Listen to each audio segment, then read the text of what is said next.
ఓం నమః శివాయ. ఓం నమో నారాయణాయ. ఓం శ్రీ స్వర్ణాకర్షణ కాళభైరవాయ నమో నమః. ఓం శ్రీ నరదృష్టి నివారణ కాళభైరవాయ నమో నమః. ఓం గణానాం త్వా గణపతిం అవామహే కవిం కవేనాపవస్రవస్తవం జ్యేష్ఠరాజం బ్రహ్మణస్వత ఆనశృణ్వన్నోతభిస్సీదసాదనగం శ్రీమహాగణాధిపతయే నమః. ఓం ఆదిత్యాయ సోమాయ మంగళాయ బుధాయ చ గురుశుక్రశనిభ్యశ్చ రాహవే కేతవే నమో నమః. హరి ఓం. మా ఛానల్కి స్వాగతం. చూస్తున్న వీక్షకులకు ప్రేక్షకులకు ప్రియ కాళభైరవ భగవద్బంధులకి స్వాగతం పలుకుతూ మమ్మల్ని ఎంతగానో ఆదరిస్తూ ఉండబడినటువంటి ప్రియ సోదరి మనుషులకు అందరికీ, సనాతన ధర్మ సంరక్షకులకు అందరికీ కూడా నూతన తెలుగు ఉగాది పండగ శుభాకాంక్షలు. శ్రీ క్రోధినామ సంవత్సరంలో అందరికీ నిండు నూరేళ్ల ఆయురారోగ్యాలను ప్రసాదించాలని, వారాలు 7, తిథులు 15, నక్షత్రాలు 27, రాసులు 12, లగ్నాలు 12, మహర్దశలు 9, అలాగనే షడ్రుచుల సమ్మేళనమే 6 ఋతువులతో కూడుకున్నటువంటి తీపి, కారం, పులుపు, చేదు, వగరు అనేటువంటిది ఎలా ఉంటుందో మనిషి జీవితంలో కష్టాలు సుఖాలు ఎప్పుడు ఉంటాయి. ఎవరి జీవితంలో కూడా ఎప్పుడు కూడా పూర్ణిమ శాశ్వతం కాదు, అమావాస్య అనేటువంటిది ఎప్పుడు అడ్డంకి కాదు అని చెప్పి గుర్తుపెట్టుకోవాలి. కనుక ఈ 360 రోజులు ఈ క్రోధినామ సంవత్సరంలో 30 సంవత్సరాల తర్వాత శని భగవానుడు తన సొంత గృహంలో ఉండగా వచ్చినటువంటి క్రోధినామ సంవత్సరం కావడం వలన అందరికీ నిండు నూరేళ్ల ఆయురారోగ్యాలని, విద్య, ఉద్యోగ, వ్యాపార, రాజకీయ, సేవారంగ కార్యక్రమంలో అన్నింటా విజయం సాధించాలని కోరుకుంటూ ఈ సంవత్సరంలో అందరికీ తెలుగు ఉగాది పండుగ శుభాకాంక్షలు. ద్వాదశ రాశిలో గ్రహ గమనాన్ని ఒకసారి వీక్షింపచేద్దాం. మేషరాశిలో గురు సంచార స్థితి, కన్యరాశిలో కేతు భగవాను సంచార స్థితి, కుంభరాశిలో శనిచర స్వామివారు స్వక్షేత్ర సంచార స్థితి, మీనరాశిలో రాహు సంచార స్థితితో ద్వాదశ రాశిలో గ్రహ గమనాలు ఈ విధంగా ఉన్నాయి. అలాగనే మనకు 26/4/2024 సంవత్సరంలో అనగా ఈ తెలుగు ఉగాది పండగ తదనంతరమే గురువు మేషరాశిలో నుంచి వృషభ రాశిలోకి నర్మదా నది పుష్కర సందర్భంగా గృహ మార్పు ఉందని చెప్పి గమనించాలి. ఈ క్రోధినామ సంవత్సరానికి అధిపతి రాజు అంగారకుడు. ఎందుకనగా ఈ సంవత్సరము మనకు తెలుగు ఉగాది పండగ మంగళవారం రోజు అవ్వడం వలన, మంగళవారానికి అధిపతి కుజ భగవానుడు అవ్వడం వలన, ఈ సంవత్సరానికి రాజు కుజుడు అవ్వడం వలన నిత్యము అనేక మంది క్రోధము, ఆవేశము అనేటువంటి పరిస్థితుల్లో ఉండడము, ఎర్రటి నేలలు, ఎర్రటి పంటలు బాగా పండడము, అద్భుతమైనటువంటి కందులు, మిరప, ఎర్రటి నేలలు, సంపూర్ణమైనటువంటి ఆహార ధాన్యాల ఉత్పత్తులు చాలా అద్భుతంగా ఉంటాయని చెప్పి కూడా గమనించగలగాలి. కాకపోతే ప్రజలందరూ కూడా ధర్మ మార్గంగా ఆధ్యాత్మికంగా ఉండడము, తల్లిదండ్రులను, గురువులను, ధర్మాన్ని ఎవరైతే ఆచరిస్తారో వారికి రుణభయం, రోగభయం, శత్రుప్రయం, ప్రమాదాలు తొలగిపోతాయని చెప్పి కూడా గమనించగలగాలి. అలాగనే ఈ సంవత్సరము మంత్రివర్యులు శని భగవానుడు అవ్వడం వలన ఆ శని భగవానుడు ప్రస్తుత కాలమాన ప్రకారంగా కుంభరాశిలో సంచారము చేయడం వలన ధర్మ మార్గంగా ఎవరైతే ఉంటారో వారికి చాలా మంచి కాలము అని చెప్పి గమనించగలగాలి. తెల్లటి నువ్వులు, విశేషమైన నీలం రంగు పదార్థాలు, పుష్పాలు, పండ్లు, పదార్థాలు, అద్భుతమైనటువంటి ధర్మ పరిపాలనగా, ధర్మంగా, న్యాయంగా, నీతిగా ఉండబడిన వారికి చాలా మంచి కాలం అని చెప్పి గుర్తుపెట్టుకోగలగాలి.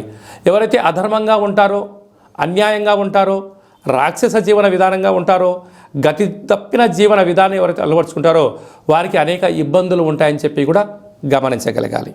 ఈ సంవత్సరము పశుపాలకుడు కృష్ణ పరమాత్ముడు అవడం వలన గోవులు, పశువులు సమృద్ధిగా ఆయురారోగ్యాలుగా ఉండడం, మంచి పాడి, మంచి పంట, ఐశ్వర్యము, సుఖవంతమైన జీవనం ఉండడం జరుగుతుంది అని చెప్పి గమనించాలి.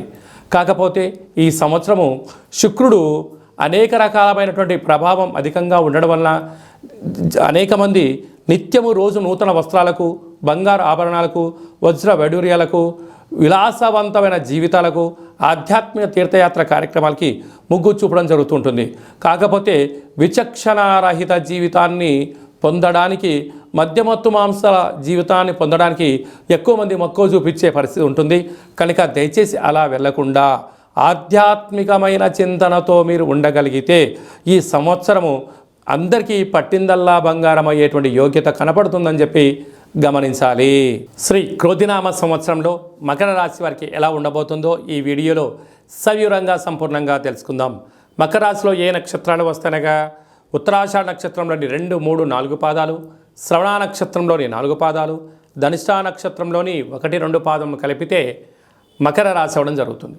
మకర రాశి యొక్క అధిపతి శనేశ్వర స్వామివారు.